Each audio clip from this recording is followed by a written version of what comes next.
Saludos, saludos, diáspora boricua. Les saluda Jesús Pizarro desde la diáspora en Little Rock, Arkansas.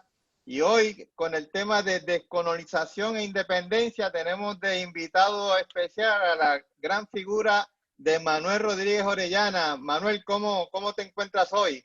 Saludos, encantado de verlo y compartir con ustedes, que hacía tanto tiempo que no nos veíamos. Así es, y qué mejor momento para conmemorar el Grito de Lares y con los compañeros de la diáspora desde Chicago, Rafael Ruiz. Rafael, ¿cómo estás? Muy bien, y tú, acá ya empieza a bajar la temperatura, qué vaina. Sí, ya estoy acá también, donde estoy yo, en Boston. Ok. También tenemos desde la Florida el compañero Eliasib Vélez. Eliasib, ¿cómo estás? Muy bien, gracias a Dios. Saludos a todos. Y también desde la Florida, Abimael Rodríguez. Abimael, ¿cómo te encuentras? Saludos, Jesús. Saludos a todos, compañeros. Estamos siempre activados y trabajando por una patria libre. Y nueva. Exacto. Y desde Sudamérica, Colombia, el compañero Luis Sánchez Ayala. ¿Cómo estás, Luis? Saludos y saludo a los compañeros, a Manuel, que hace mucho tiempo no lo veía, y pues siempre presto para la construcción de la patria nueva. Así es, y qué mejor día para conmemorar el Grito de Lares, conmemorar a Betanza, Segundo Ruiz Belvi, a Albizu Campos y a tantos héroes que han dado su vida por la independencia de Puerto Rico. Y quiero comenzar diciendo que yo creo que Luis Sánchez fue el primero que... Ya votaste, Luis, ¿verdad? ¿Cómo fue esa experiencia las elecciones son el 3 de enero, pero ya Luis votó? Luis, ¿nos podrías contar cómo fue ese voto? Pues tuve la oportunidad ya de ejercer mi derecho al voto ausente. Yo, por estar un poco más lejos que ustedes, pues la comisión nos envía con un poco de más tiempo, ¿no? Para darnos también oportunidad de que pueda regresar el voto. Así que ya ejercí ese derecho y pues evidentemente siempre esperanzado para la construcción de la patria nueva. Sabemos que vamos a prevalecer tanto en nuestros candidatos y candidatas a lo largo y ancho de Puerto Rico, pero también en el plebiscito donde no vamos a apoyar la anexión y las pretensiones de ciertos sectores con la estadidad. Así que ahí fue un rotundo no. Excelente, excelente. O sea que cuando se reescriba la historia, allí en aquellos poemas en donde dice San Martín en los Andes, vamos a decir Luis Sánchez desde los Andes de Colombia. Y aprovecho para decirle a los compañeros en la diáspora que entonces estén pendientes porque ya ese enlace por email ya les llegó a los que están fuera de los Estados Unidos, ya comenzó a llegarles. Es importante que sigan las instrucciones y que la envíen por correo. Y entonces también para seguir llevando el mensaje importante, las donaciones a la campaña de Juan, pueden ir a PayPal, a la cuenta de Juan Dalmao Ramírez, @gmail. Entonces queremos comenzar en esta conmemoración del Grito de Lares preguntándole a Manuel Rodríguez Orellana. Manuel, ¿por qué para nosotros los independentistas el Día de Lares es tan importante? Bueno, mira, yo sé que yo soy el más viejo de este grupo, pero yo no estaba allí entonces. Ahora te puedo decir que me hubiese gustado ver lo que estaba ocurriendo. Es una gesta histórica que le dio pie y concreción a la lucha por la independencia. Y nada, o sea, y tenemos los padres de la patria que dieron todo por el todo. Y cuando tú comparas los padres de la patria de la libertad de Puerto Rico con Jorge Washington era un niñito. O sea, lo que Jorge Washington nunca liberó a sus esclavos, siguió teniendo sus riquezas, mientras que, empezando con Simón Bolívar, lo dio todo y liberó a sus esclavos para luchar por la independencia contra España. Yo creo que nosotros estamos en una etapa en que podemos aprovechar esas experiencias pasadas para dar un empujón bueno en este momento y llegarle a donde hace tiempo que están esperando que le lleguemos, que es en Estados Unidos, de una forma que les haga imposible decir otra cosa que no sea Puerto Rico es una nación y tiene derecho a su soberanía. Esa además es su obligación. en el derecho internacional, en el derecho consuetudinario. O sea, el colonizador tiene la obligación ya, hoy en día, no solamente la moral, sino también la legal, de iniciar el proceso para descolonizar a Puerto Rico. Así es, y acá en la diáspora tenemos un rol, de la misma manera que Betanzi, segundo Ruiz Belvis, estaban conspirando desde la diáspora, así me siento yo en el día de hoy, ¿verdad? Desde la diáspora, ver qué podemos hacer para completar la independencia. Y quería preguntarle a Rafa, que está en Chicago, para ti, ¿cómo se siente por qué es importante la celebración del grito del Ares para ti, Rafa? Mira, más allá del hecho de que represente ese momento, ¿verdad? En el tiempo que todos podemos identificar como el momento del reconocimiento de esta nacionalidad aparte que quiere tener su libertad y constituirse como sociedad y como país aparte. Yo creo que para mí, sobre todo desde que estoy acá en Chicago, la celebración también adquiere una connotación de la reafirmación de la existencia de esa nacionalidad y de ser parte de ella, más allá de yo estar físicamente dentro de las fronteras de Puerto Rico. Y el reconocimiento de que estemos donde estemos, somos parte de ella y tenemos un rol y una responsabilidad moral de contribuir a la liberación de ese país que es el nuestro. Eso en primer lugar. Y en segundo lugar, como personas en la diáspora, un recordatorio de lo que nos une a los que estamos fuera, a pesar de estar fuera. Si tú vienes a Chicago, vas a la comunidad de Humboldt Park, esa comunidad tiene un gran sentido de lo que es la historia de esa nacionalidad puertorriqueña, de lo que es la historia de esa lucha que incluye al Grito del Ares y de donde han salido grandes patriotas luchadores por la independencia de Puerto Rico, que incluso han sufrido cárcel por llevar a cabo esa lucha dentro de la lucha armada. Así que para mí ese es el Día de la Independencia. ¿Ves? No la tenemos todavía, pero es el Día de la Independencia y la celebro como tal.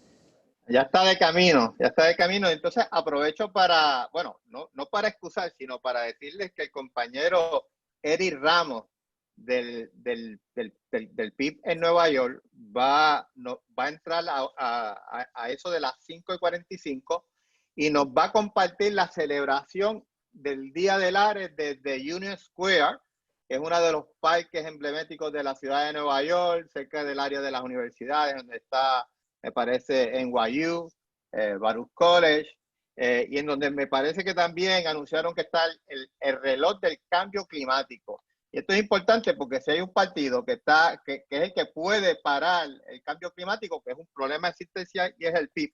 Hoy los compañeros independentistas en la ciudad de Nueva York están celebrando el Grito del Ares en Union Square y vamos a tener una transmisión en vivo a eso de las 5:45 con el compañero Eric. Entonces quería preguntarle rápidamente, Eliasir, Luis, Abimael, para ti, ¿qué significa ese grito, la celebración del Grito del Ares desde la diáspora?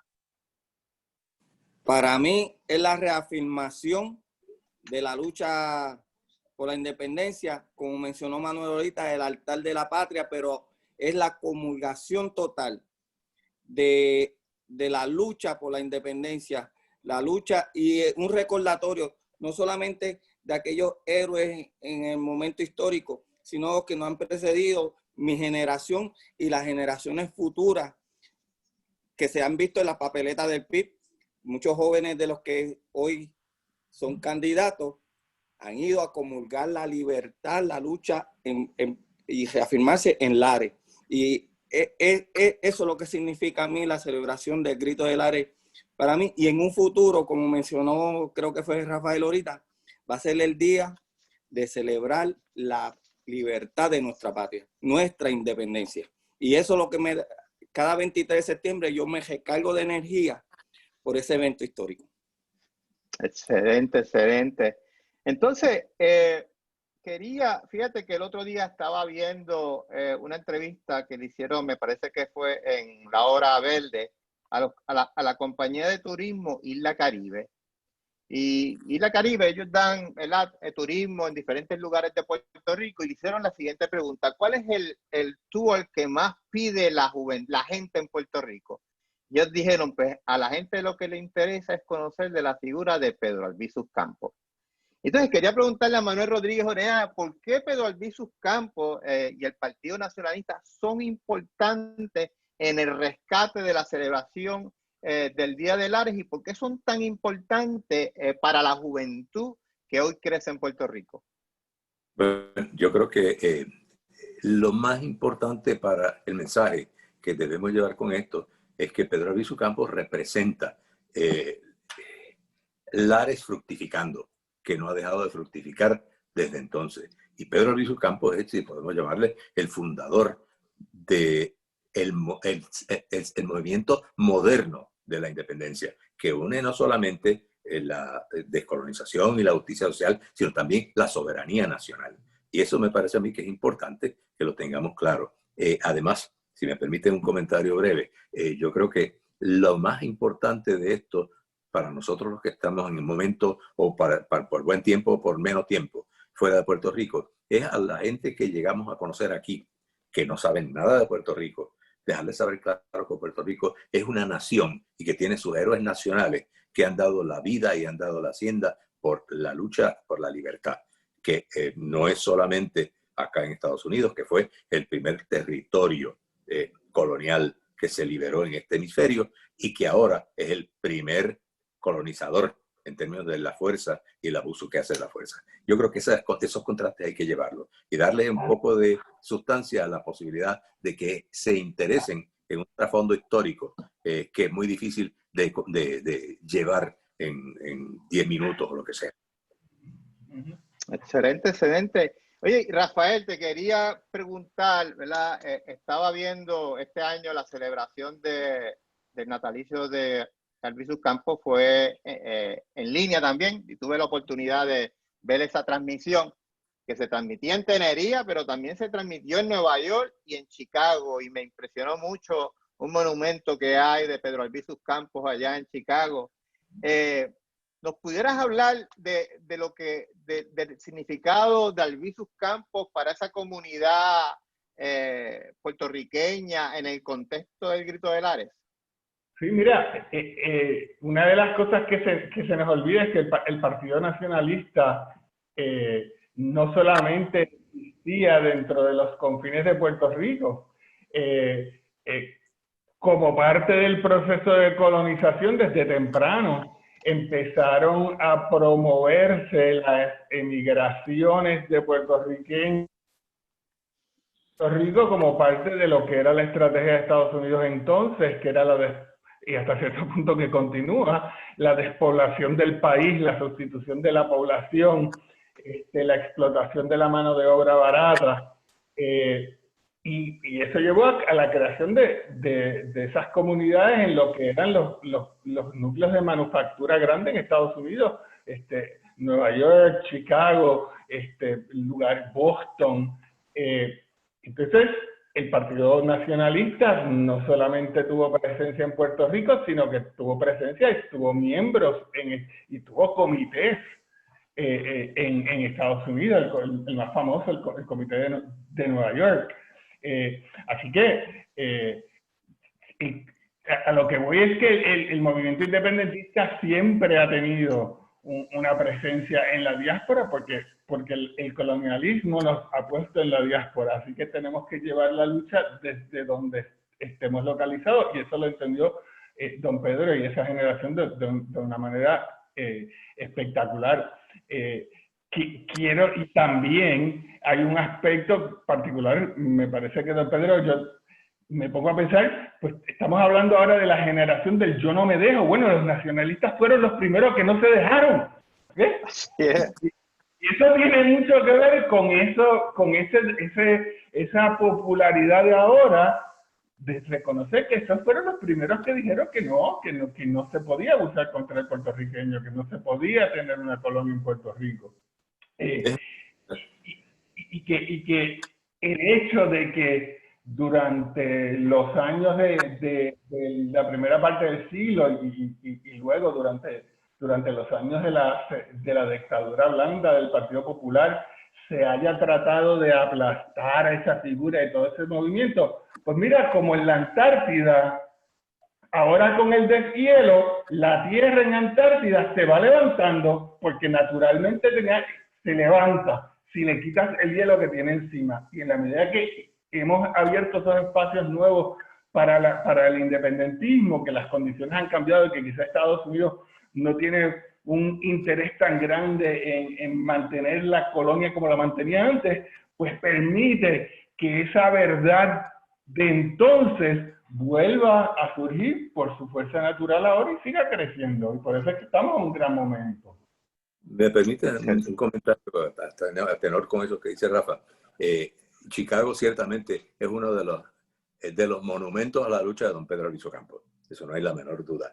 Pero no nos olvidemos que también don Gilberto Concepción de Gracia empezó a recorrer el continente entero y a los Estados Unidos y jugó un papel determinante en Estados Unidos en ayudar a liberar muchas políticas públicas reaccionarias en su trabajo con amigos que tenía en el Congreso y, por ejemplo, el congresista Vito Marcantonio, que apoyaba plenamente la lucha de la independencia de Puerto Rico. Y ese reconocimiento de Puerto Rico como nación también tiene ¿cómo podría decirle?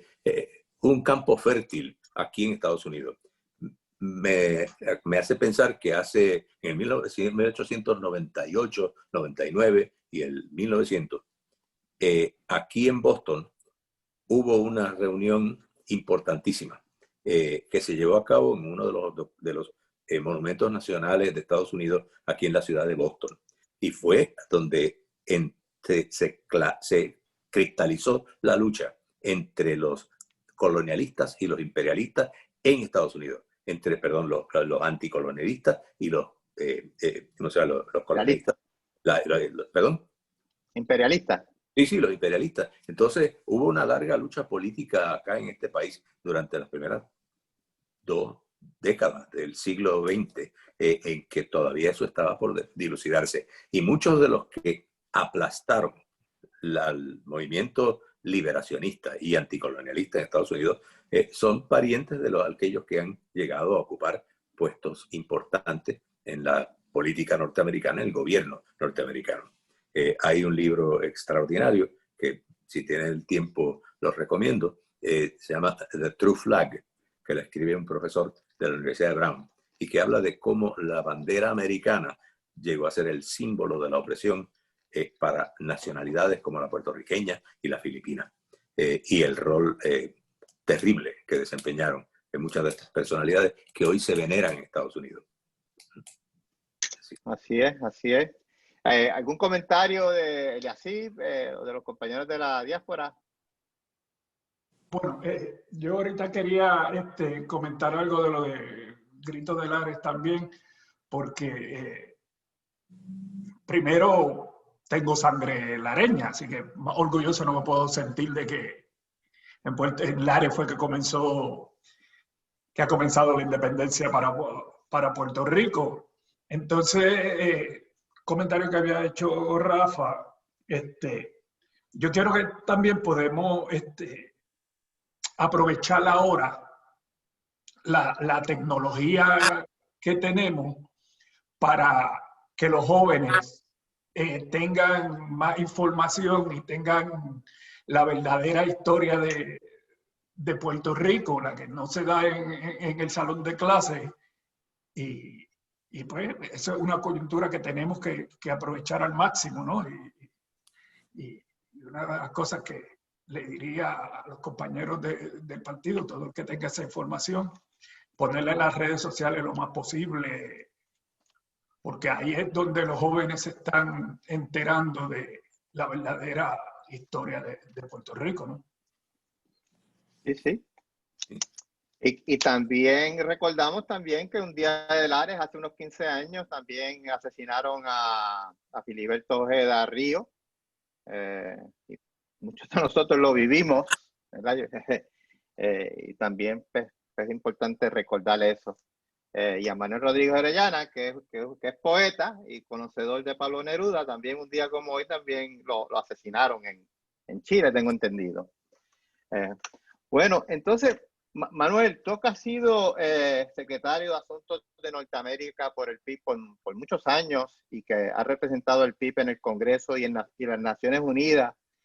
Hablaba yo hoy con Rafa. Rafa me decía, algo que hay que hablar porque no entendemos, es porque si a pesar de que yo diría en los últimos 7 o 10 años, las Naciones Unidas aprueban una resolución a favor de la autodeterminación e independencia de Puerto Rico, inclusive sin la oposición ya de los Estados Unidos, ¿por qué no se ha pasado de allí? ¿Por qué eso no llega a la Asamblea General? ¿Qué hace falta para que eso ocurra? Bueno, eso son procesos diplomáticos y políticos que son muy difíciles cuando hay tantos intereses encontrados que prefieren concentrarse en otras cosas que no sea eso. Además, empezando por Estados Unidos, porque a Estados Unidos le importa 3 pepinos lo que diga las Naciones Unidas si a ellos no les gusta, y así lo han establecido claramente. Y con este presidente que hay ahora es posible que hasta se desasocien de Naciones Unidas. Así que serán de nuevo una nación dividida, como lo están ya. Pero aparte de eso, yo creo que la importancia de esto es que hay que llevar el mensaje claro de que la estadidad no es una fórmula descolonizadora. Puede ser jurídicamente igualitaria y jurídicamente descolonizadora, jurídicamente. Pero entonces, para ser entonces un Estado de la Unión que seguiría siendo colonia, una colonia con representación en el Congreso. Y ahora, pues somos la colonia o la estadidad sin la representación en el Congreso. Lo que es importante es que se entienda, y esto muchos de los liberales en Estados Unidos no lo entienden, que la única opción de Puerto Rico no es la estadidad y que Puerto Rico es más que un territorio americano, que no es, como decía uno de los que luego traicionó su propio pensamiento, que no es un reguerete de gente, que es realmente un país, una nacionalidad con su cultura propia que se distingue propiamente y que acá en los Estados Unidos los liberales se encariñan con las etiquetas. Por ejemplo, como somos ciudadanos americanos, pues somos americanos. La descolonización es la estadidad. No, es que hay que llevar el mensaje bien claro de que no importa la ciudadanía que ponga, seguimos siendo puertorriqueños, que el hábito no hace al monje, y que nuestro hábito que nos ha impuesto de una ciudadanía estadounidense, una ciudadanía que no es puertorriqueña, no nos quita la naturaleza puertorriqueña de nuestro corazón, de nuestra historia y de nuestra cultura. Excelente, excelente. Vamos a seguir hablando de descolonización e independencia, pero yo quería también que Manuel comentara de lo siguiente, ¿verdad? La campaña de Juan Dalmau es sobre historial y carácter, y yo soy contemporáneo de Juan, y yo recuerdo que cuando conocí a Juan, él comenzaba a trabajar en la oficina de Manuel Rodríguez con los archivos de Pedro Albizu Campos que habías conseguido me parece que fue de José Serrano, y allí es que comienza Juan a destacarse en el Partido Independentista. Luego estamos en Vieques, que allí está Luis Sánchez, que era el más joven del grupo que entramos allí en desobediencia civil, el compañero Eliasip. Se distingue también Juan en Vieques, y luego como secretario de organización. ¿Nos pudieras hablar de esos primeros momentos de Juan Dalmau en el Partido Independentista trabajando contigo? Pues mira, yo creo que Juan necesita que elaboremos muy poco acerca de sus méritos, porque le sobran. Pero yo lo conocí a él antes de que trabajara conmigo en el Senado, porque, bueno, habíamos trabajado juntos en publicaciones de artículos de revistas jurídicas, etcétera. Y además de eso, cuando trabajó conmigo en el Senado, vinimos varias veces a Washington y Juan vino conmigo. Y la experiencia mía, lo que yo pude observar, es la capacidad de interactuar de Juan, de llegarle a la gente con simpatía, con cordura y con inteligencia, a las personas del Congreso con quienes nos reunimos, al punto de que no se atrevían a decirlo públicamente, pero creían que la independencia era la mejor opción. Y no se atrevían porque había demasiadas otras cosas de las que ellos dependían, como dinero de los intereses creados, y no les permitía eso. Así que realmente yo creo que lo de Juan es que ha estado más preparado que a nadie para la función que ahora tiene, que es ser el líder del Partido Independentista Puertorriqueño. Hombre, el líder nacional de Puerto Rico sigue siendo Rubén Berrío, pero lo que pasa es que en esta generación Juan es el que se ha destacado por su inteligencia, su capacidad, su amabilidad de llevar un mensaje con sentido de humor, si quiere, y sin hostilidades acerca de la independencia y de los que luchamos por la independencia. Juan, inclusive, después que llegó de hacer su maestría en Harvard, empezó a trabajar conmigo y todavía no había terminado el año, o acababa de terminar el año fiscal en junio. Y en julio, a principios de julio, Juan me pide permiso, tuviera que pedirme permiso para eso, de si podía unirse a la desobediencia civil en Vieques y entrar a la playa de Gilberto Concepción de Gracia para ser arrestado. Yo naturalmente lo que le dije, mira, a mí eso me parece excelente, lo que pasa es que tienes que recordar, primero, tú te acabas de casar, segundo, yo no te puedo dar un empleo si estás fuera de la oficina y en otras funciones. Así que realmente eso es algo que tienes que considerar. Y dice, no, ya yo pensé todas esas cosas y si me lo permite, yo voy, yo no soy quien para oponerme. Y yo creo que fue un gran acierto el que Juan fuera, porque ayudó a todos ustedes que estaban en ese momento allí a hacer una coalición de voluntades y de espíritu que nos ayudó a todos los que estábamos afuera. Y luego yo me crucé con Juan cuando él salía de la cárcel y entraba yo. Así que, así es. Excelente, excelente. Ha sido excelente mentor. O sea que felicidades por lo que te toca de Juan. Y en mi experiencia, allí fue que yo lo conocí. Digo, yo sabía quién era Juan, como sé que muchos pipiolos, pero fue en la cárcel que en realidad lo conocí y desde entonces lo considero mi amigo y tiene mi admiración y por eso no le podíamos decir que no a Juan en este proyecto que estamos haciendo. ¿Alguna pregunta o comentario de los compañeros de la diáspora? No. Bueno, si no tenemos... Perdóname. Estamos todos claros en lo que Juan representa. Así es. O tenemos anécdotas, o tenemos anécdotas que no podíamos contar, no sé, porque veo ahí a Luis Sánchez riéndose. Pero excelente ser humano. Es que mira, sí. Como dice Manuel, pues yo compartí con Juan, no solamente en la desobediencia civil y en la gesta de Vieques, sino que luego pues pudimos compartir en otros escenarios.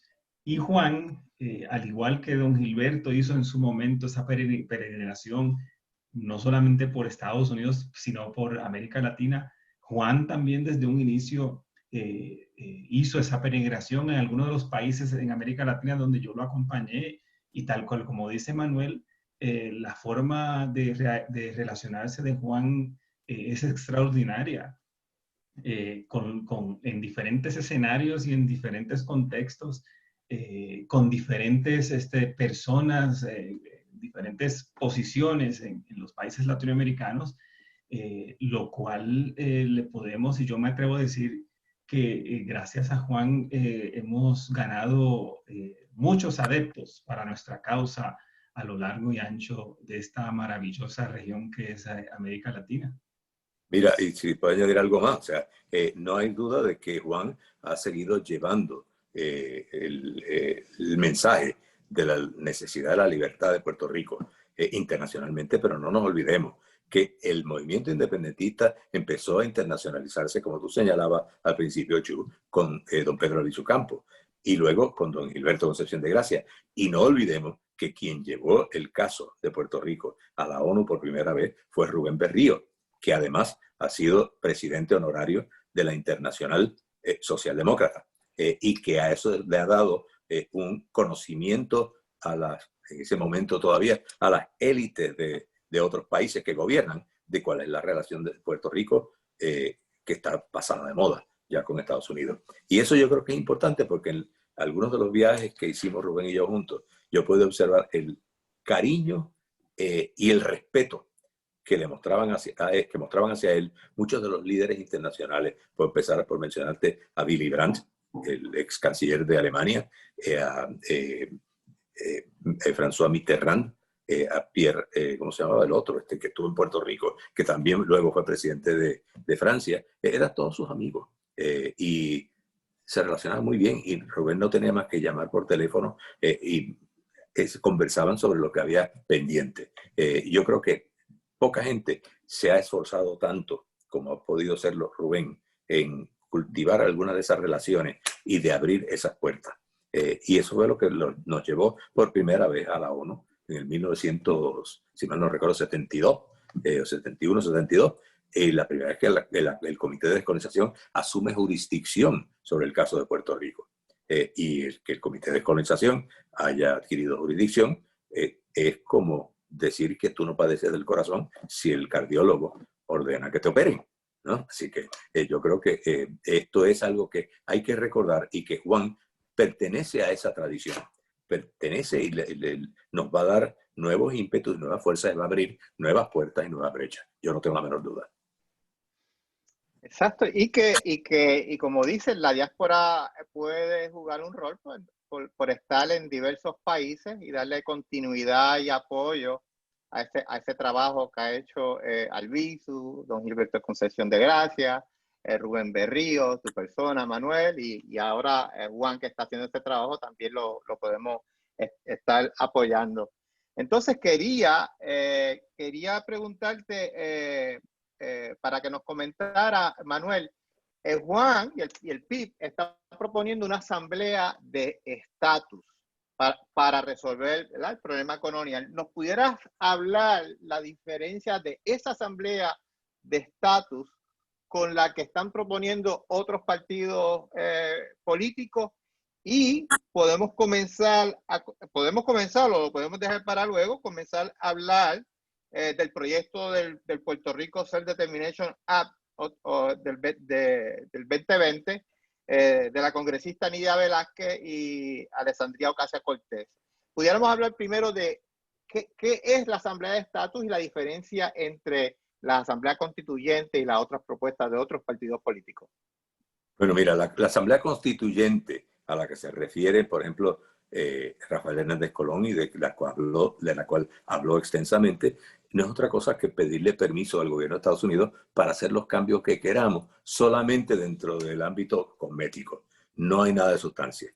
Y lo que hay que pedirle permiso, porque la propia Constitución dice que si quieres cambiar esa Constitución, tienes que tener el permiso de los Estados Unidos para celebrar una constituyente. Y luego, lo que sea que los puertorriqueños quieran, tiene que aprobarlo Estados Unidos. Lo que el PIB ha venido proponiendo es todo lo contrario.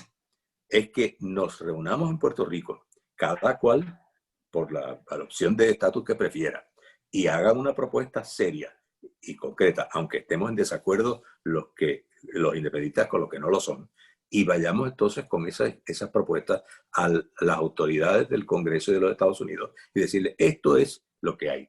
Ustedes son los que tienen la sartén por el mango. Ustedes son los que tienen que decidir qué es lo que ustedes están dispuestos a dar. Y eso lo que hace es obliga al gobierno de Estados Unidos a enfrentarse a la realidad colonial de Puerto Rico, y darse cuenta de que en el análisis lo que más le conviene tanto al pueblo norteamericano como a nosotros los puertorriqueños es tener la propia soberanía para instalarnos e insertarnos en el mercado internacional y en las relaciones políticas internacionales.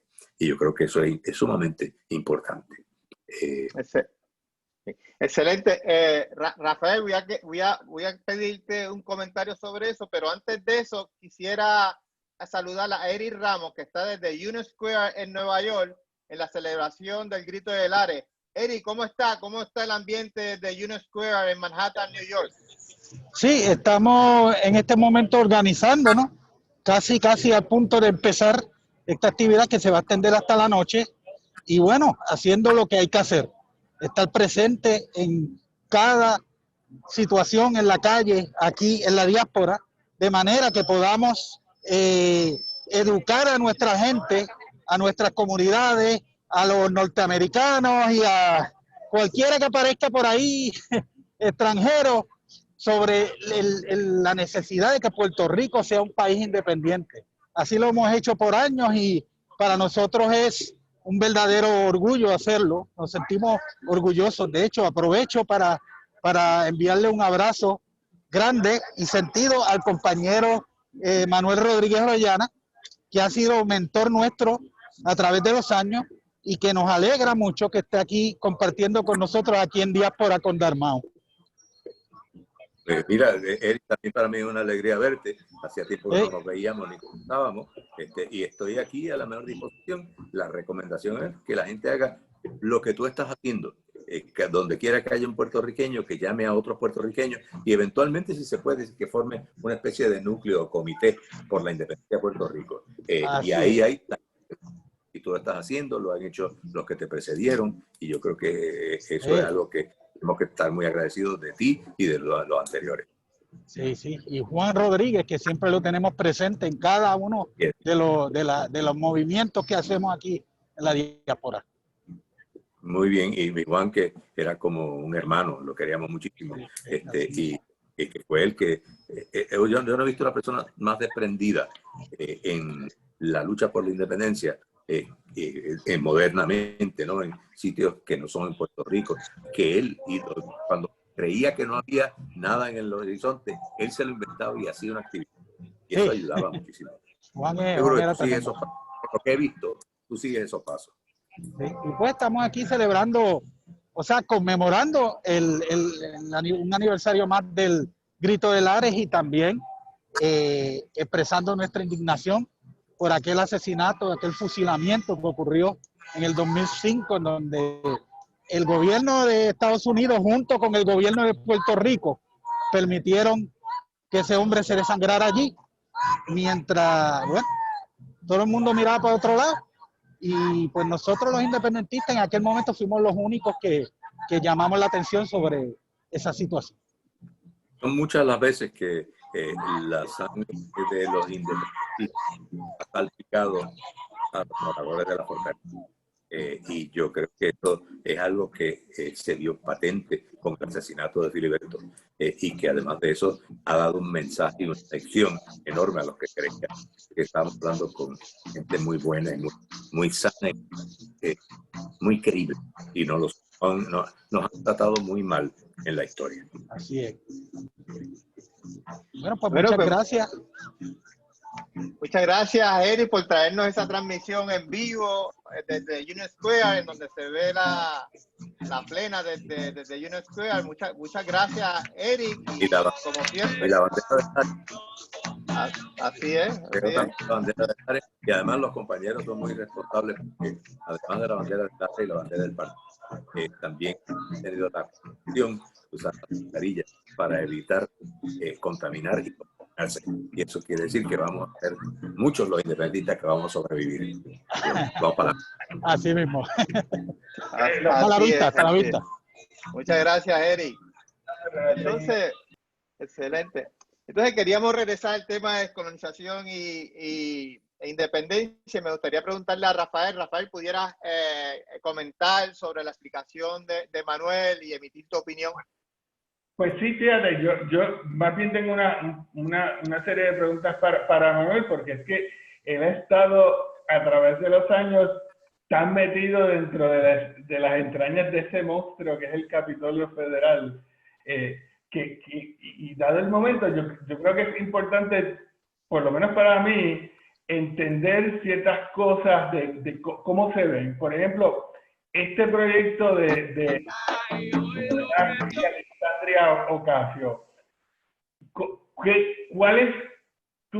¿cómo tú ves las posibilidades de aprobación de ese proyecto si los demócratas lograran ganar, ¿verdad?, las cámaras legislativas y la presidencia, y sobre todo si la estabilidad cogiera una pela como yo anticipo que va a coger una pela el 3 de noviembre.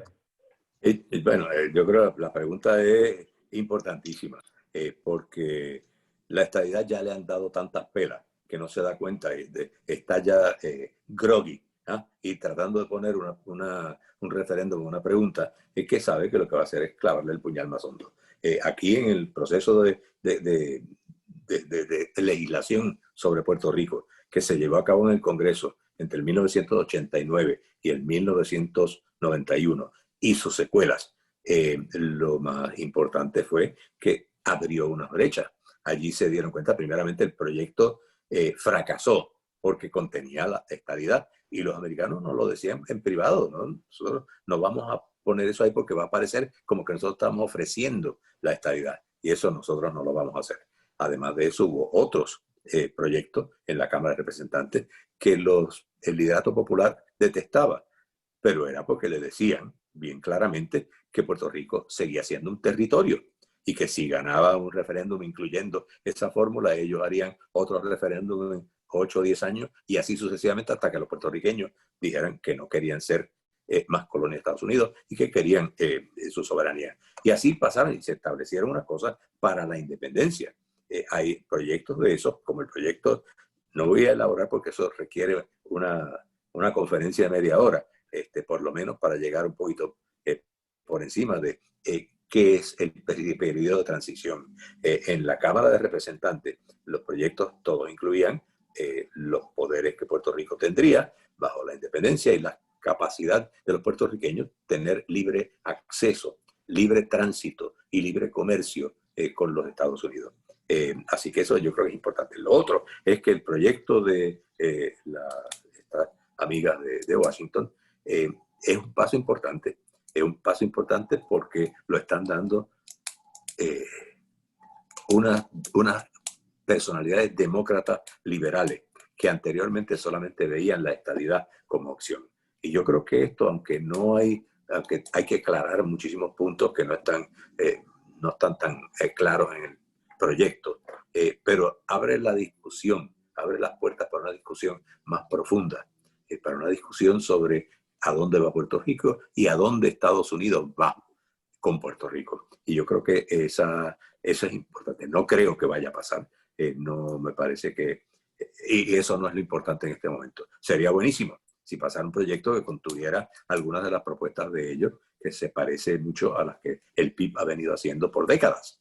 Pero lo importante es que siga dándonos ese espacio para nosotros llevar el mensaje a donde normalmente los poderes que son en Estados Unidos y en Puerto Rico no nos permiten llegar. Y yo creo que eso que logramos en aquella época, lo que logró don Pedro Luis Ocampo y lo que está por hacerse todavía, sigue en esa misma línea de seguir abriendo puertas para llegar hasta la consecución de la soberanía propia nacional. Y un poco, porque estaba viendo una pregunta de alguien, de un comentarista que decía, pero el proyecto de Nidia incluye la estadidad. Yo leí el proyecto no incluye ninguna opción jurídicamente colonizadora, sino lo que permite es que lo que obliga es al Congreso a responder a la petición que se le presente, ¿verdad? De manera de que si en una asamblea constitucional de Estado la mayoría de los delegados fueran estadistas, pues que el Congreso tendría que contestarles si sí o si no. Yo creo que es un cambio grande porque los estadistas siempre han dicho, no, pero es que no nos han dicho que no. Bueno, pues el proyecto que pone el Congreso en posición de decirte finalmente que no. Según él, dicho que... ¿verdad? Perdóname, yo creo que según los estadistas no le han dicho que no porque no quieren aceptar que no. Pero ya está. La escritura está en la pared. Y yo coincido contigo en que es bien importante que haya unas aclaraciones jurídicas en el proyecto que diga que tiene que ser una opción no colonial y no territorial. Y esa fue la misma frase que utilizaron los presidentes de los 3 partidos políticos en 1989, en la declaración en Fortaleza, en donde inclusive el líder popular, entonces gobernador Hernández Colón, reconocía que Puerto Rico nunca ha sido consultado sobre el futuro de su condición política. En otras palabras, no podía haber pacto y no puede haber acuerdo entre las partes si nunca nos han preguntado. Así que ellos lo que nos quieren es preguntar, hay que obligarlos a hacer lo que nosotros queremos que hagan. Y eso es lo que hemos tratado de hacer y lo que ese proyecto tiene de bueno, que al abrir las puertas para ese tipo de confrontación ideológica, amistosa, legislativa, todo lo que tú quieras, pacífica, pero hay que enfrentarlos a eso y tienen que responder moral y legalmente. Yo creo que ese proyecto tiene, no lo he estudiado con detenimiento, pero lo que he podido leer rápidamente, porque lo recibí hace un ratito, que me lo mandó Chu, es que, aunque había leído bastante de lo que se ha publicado sobre él, creo que es importantísimo que impulsemos eso. Yo creo que Biden no va a traer la independencia a Puerto Rico y no creo que el Partido Demócrata lo haga tampoco, pero poco a poco el empuje que puedan darle los ciudadanos norteamericanos, los americanos de acá, los de aquí, de este país, de Estados Unidos, el impulso le puedan dar a través de sus oficiales electos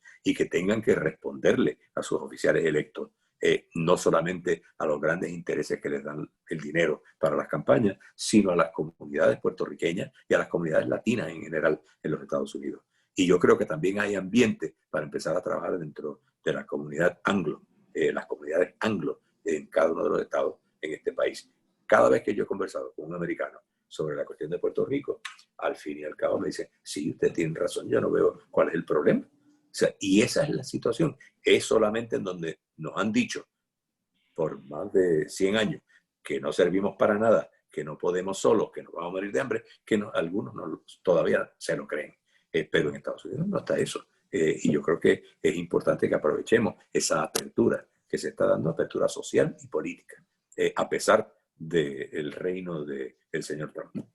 Aquí hay otra corriente subterránea, si queremos llamarla así, corriente en la ciudadanía, que está viendo otros aspectos gracias a las barbaridades que ha hecho este señor y que demuestra para el pueblo norteamericano el problema fundamental de un gobierno abusador, de un gobierno colonizador y de un gobierno invasor, como lo ha sido Estados Unidos desde tiempo inmemorial.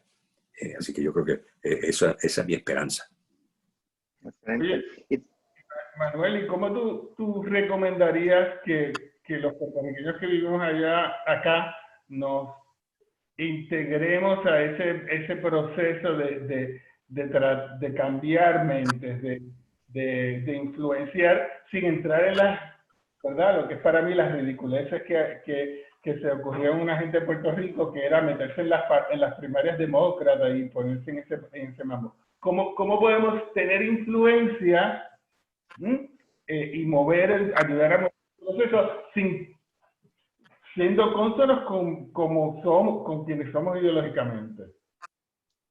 Yo creo que lo primero es que los que estamos acá tenemos que ser generosos con la campaña del PIB para que tengan los recursos para continuar este trabajo en los Estados Unidos, para tratar de reunir un grupo representativo de los puertorriqueños que vivimos acá o que estamos en este momento viviendo acá, para organizar una campaña de empuje para la idea de la independencia. Y yo creo que podemos empezar por, en todos sitios, desde la oficina o desde los tribunales o desde el bar de la esquina, hacer con cualquiera que nos topemos, que surgirá el tema.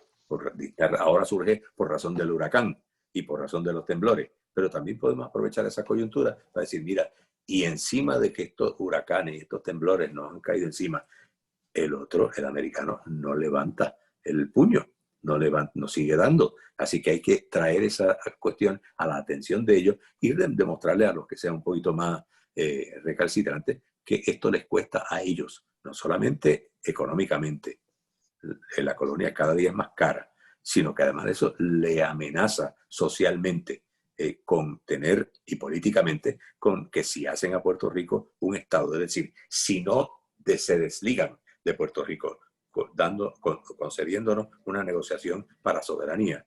Esto cada día va a ser más difícil para ellos, porque si hubiera un estado puertorriqueño, tendría más representación que los estados, que los mismos americanos, y eso no les gusta. No les gusta y yo lo he comprobado. Suena fantástico, qué bueno. Los estadistas ya dicen, mira, vamos a tener tantos delegados. Ellos no quieren que los tengamos. Eso les preocupa enormemente, e inclusive a los más liberales. Control. Sí. Control. Sí, Manuel, en el proceso que se discutió en el 89, que se habló de transición, en ese proceso de transición se incluyó reparaciones, indemnizaciones. Fíjate que el impacto económico ha sido brutal. La dependencia económica es de más de un 90% de la producción alimentaria. La devaluación de nuestra moneda fue una devaluación de más de un 60%. O sea, hay un daño económico, además del daño social. ¿Se incluyó en la parte de transición unas reparaciones para el pueblo de Puerto Rico? Siempre lo mencionamos, siempre lo trajimos en todas las vistas públicas y privadas.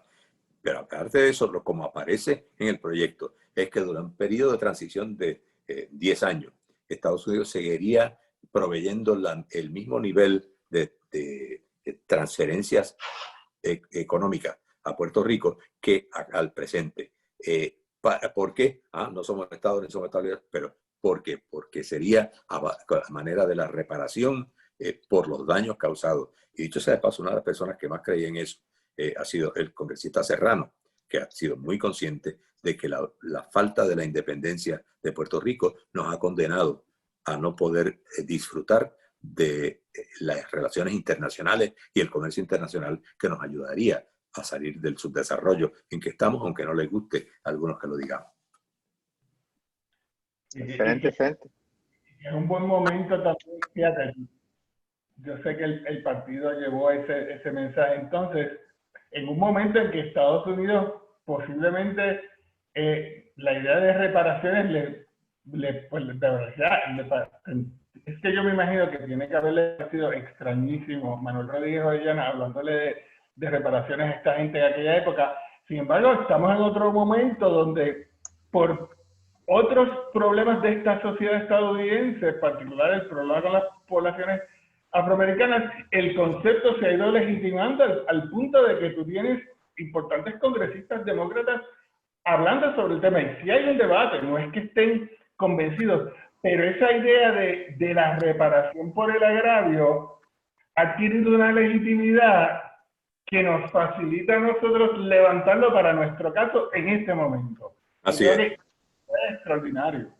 Y yo creo que una de las cosas fue lo que el reconocimiento que dio el presidente Clinton.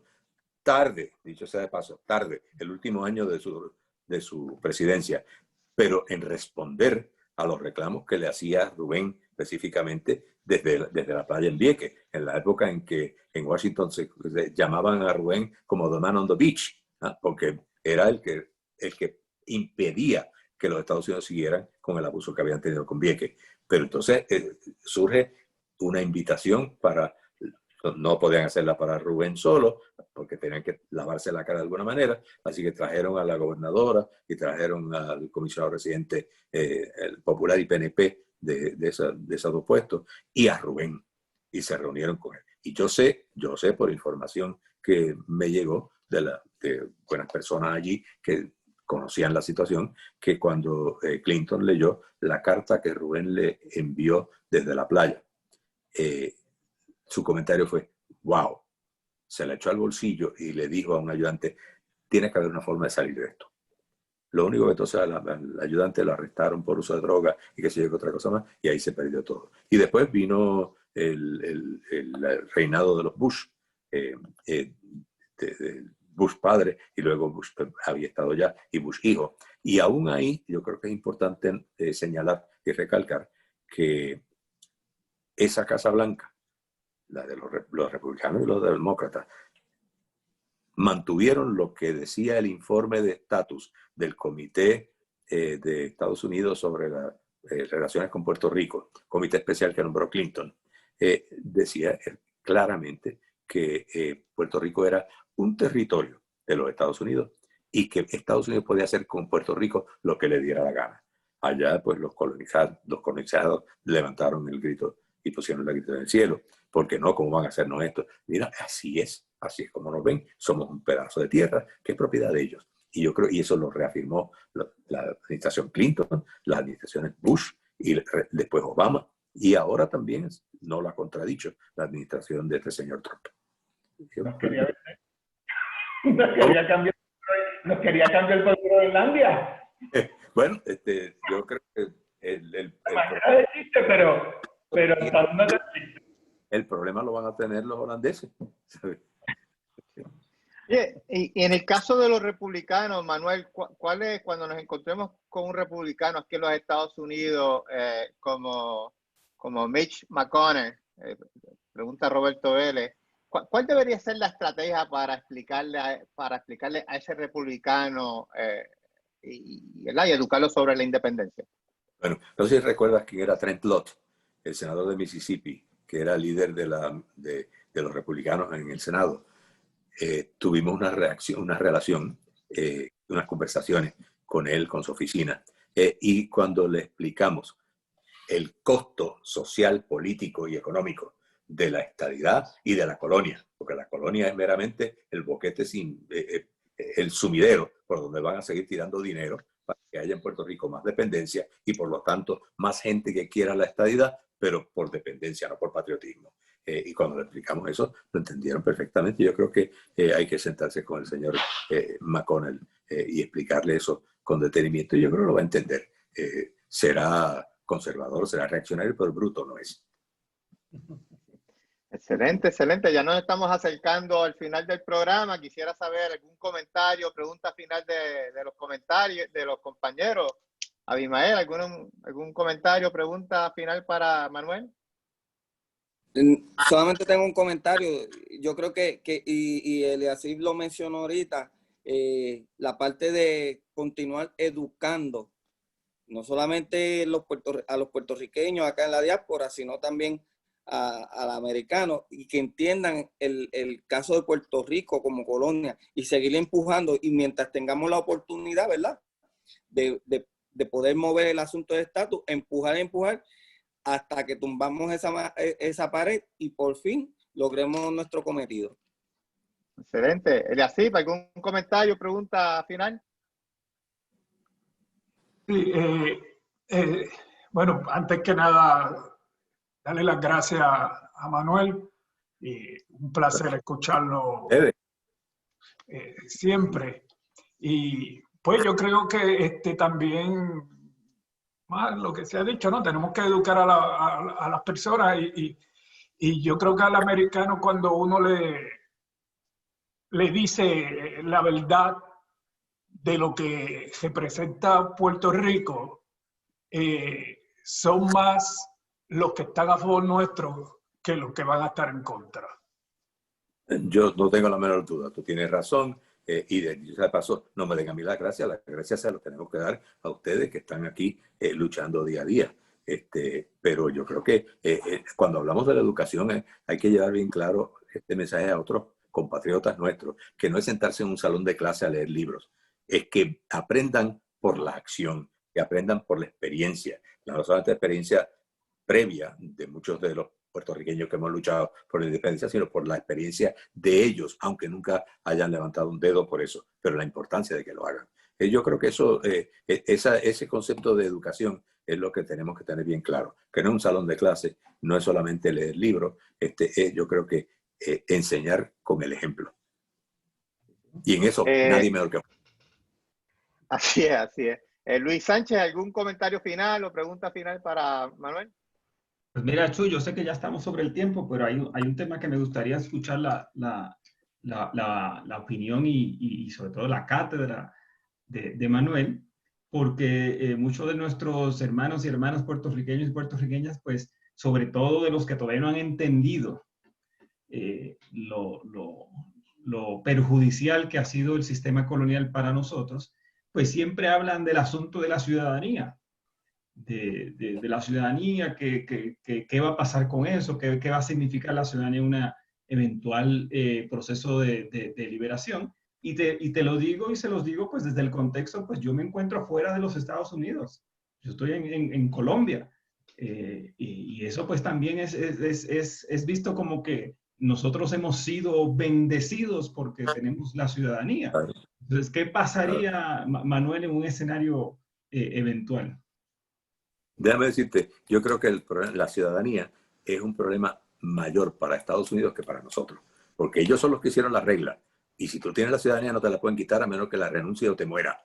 Y no nos van a matar a todos, ni vamos a renunciarla a todos. Y yo creo que lo importante es que se sepa que podemos tener la ciudadanía propia, la ciudadanía puertorriqueña, y que los americanos digan que somos marcianos si quieren. Eso no nos hace marcianos. Hasta la fecha, la ciudadanía americana no nos ha hecho americanos. Seguimos siendo puertorriqueños. Y además de eso, en el mundo moderno, la tendencia es a lo que en el derecho internacional se llama no ciudadanía, sino nacionalidades. La nacionalidad dual de colombianos y estadounidenses, o colombianos que están en Estados Unidos y mantienen su ciudadanía colombiana o su nacionalidad colombiana, los dominicanos, los mexicanos. Yo creo que, y además de eso en Europa, ni hablar, y en Estados Unidos también los irlandeses y los españoles pueden tener la ciudadanía de Irlanda o de España y sin dejar de ser ciudadano americano, de vivir en Estados Unidos. Así que esto está cambiando mucho, se ha flexibilizado mucho más la forma de interrelacionarse las nacionalidades, y Puerto Rico todavía nos están haciendo creer el cuento del cuco, y no hay cuco. El cuco, si acaso, somos nosotros y se lo vamos a soltar allá. Excelente, excelente. Rafa, ¿algún comentario final o pregunta final para Manuel? Estás en mute. El micrófono está apagado, Rafa. Está apagado. Ahora. Técnicamente bien hasta el final, ahí lo dañé. No, simplemente, o sea, bien contento de la explicación, porque es que me reafirma el importante momento en el que estamos viviendo, el privilegio que tenemos de estar viviendo este momento y no otros dentro de la lucha, y la responsabilidad que eso conlleva, que incluye, como sugiere Manuel, hay que estar fuera del salón de clase, hay que estar, como dice María Lourdes y dice Juan, en la calle y en las urnas, y yo eso le añado siempre, y en las redes también, en todos lados, haciendo trabajo. Y yo creo que si lo seguimos haciendo, vamos bien, bien positivo, de que vamos para adelante.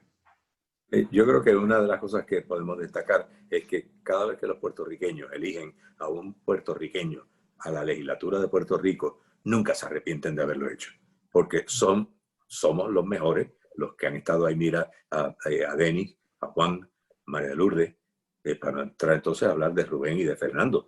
O sea, yo creo que es importantísimo que llevemos ese mensaje de que, y no solamente pueden votar por ellos dos, sino que pueden votar por un programa de campaña, un programa político, que es el de Juan y que es el del Partido Independentista, y poder aumentar el número de personas a quienes podamos llevar a un punto de que puedan hacer una mejor labor que la que está haciendo el gobierno colonial actualmente. Así es importante votar, ¿verdad? Porque tuvimos un triunfo en Vieques el verano del 2019, pero como todavía no tenemos el poder político, no podemos hacer las reformas necesarias. Y los invito a la audiencia el próximo miércoles. Vamos a seguir esta conversación con Edwin Irizarry Mora y Carlos Iván Vargas. Vamos a hablar del tema de moneda, banca, equidad y los otros temas económicos que no nos dio tiempo la última vez que tuvimos a Edwin. Y Manuel, estos son los dos temas grandes de los independentistas.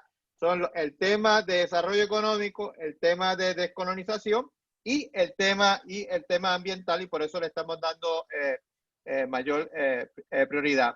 Y te damos las gracias, Manuel. Sí. Perdóname, a mí no se me ocurre mejor persona para discutir esto que Edwin.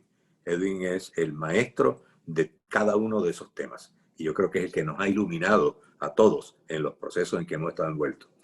Así que los felicito a ustedes por traerlos a la atención de la diáspora. Gracias. Y gracias, Emanuel, no por el día de hoy, sino por toda tu carrera como líder político, profesor. Nosotros hemos aprendido muchísimo de ti. Yo entré en el PIB desde el 91, pero ya aprendía de ti desde mucho antes, ¿verdad? Porque antes de entrar al PIB tuve mi proceso de educación e iluminación, y gracias a personas como Manuel, he aprendido mucho, Rubén, Fernando y demás líderes del PIB, y estamos muy orgullosos de tenerte aquí discutiendo este tema. Y yo le decía a Rafa, ¿verdad, Rafa? Yo creo que tenemos a Manuel, que es el más que sabe de este tema, inclusive yo creo que hasta más que Fernando y que Rubén, porque Manuel era el que siempre estaba allá en el Congreso y en Naciones Unidas, y entonces pues ha sido tremenda conversación, y que la vamos a continuar. Dios quiere se dé ese proyecto para que al final, al cabo, podamos ver un proyecto de descolonización e independencia. ¿Algún comentario final, Manuel? Sí, esos compañeros que mencionaste, Rubén y Fernando, no es que sepan menos que yo o más que yo, es que fueron los que abrieron las puertas para que empezáramos a hacer lo que empezamos a hacer desde entonces. Y yo creo que eso es tan importante como haberlo hecho. Así es, estamos muy agradecidos de ello y vamos a continuar en esta lucha. Y bueno, ¿algún comentario final a la audiencia, Manuel? La lucha es larga, pero no es imposible. Y ahora es la oportunidad de hacerlo con las menores consecuencias negativas que hemos tenido en nuestra historia. Muchos sufrieron los que nos precedieron en esta lucha, y ahora, si acaso nos lo han puesto fácil, podemos hablar y no nos meten presos. Y si queremos que nos metan presos, nos meten presos porque nosotros queremos que nos metan. Así que eso demuestra el poder que ya estamos manejando. Imagínate si pudiéramos controlarlo todo. Y todo lo podemos controlar con la ayuda de ustedes, los que están fuera de Puerto Rico, y con el ahínco, el tesón y la voluntad y el compromiso de los que estamos en donde sea, los puertorriqueños. Bueno, pues muchas gracias, y al público, pues gracias por su participación, y nos vemos en la próxima. A la lucha y a la victoria. ¡Viva Puerto Rico libre! Más progreso y bienestar cuando el nuevo gobernador quiere una patria nueva, la con un gran fervor.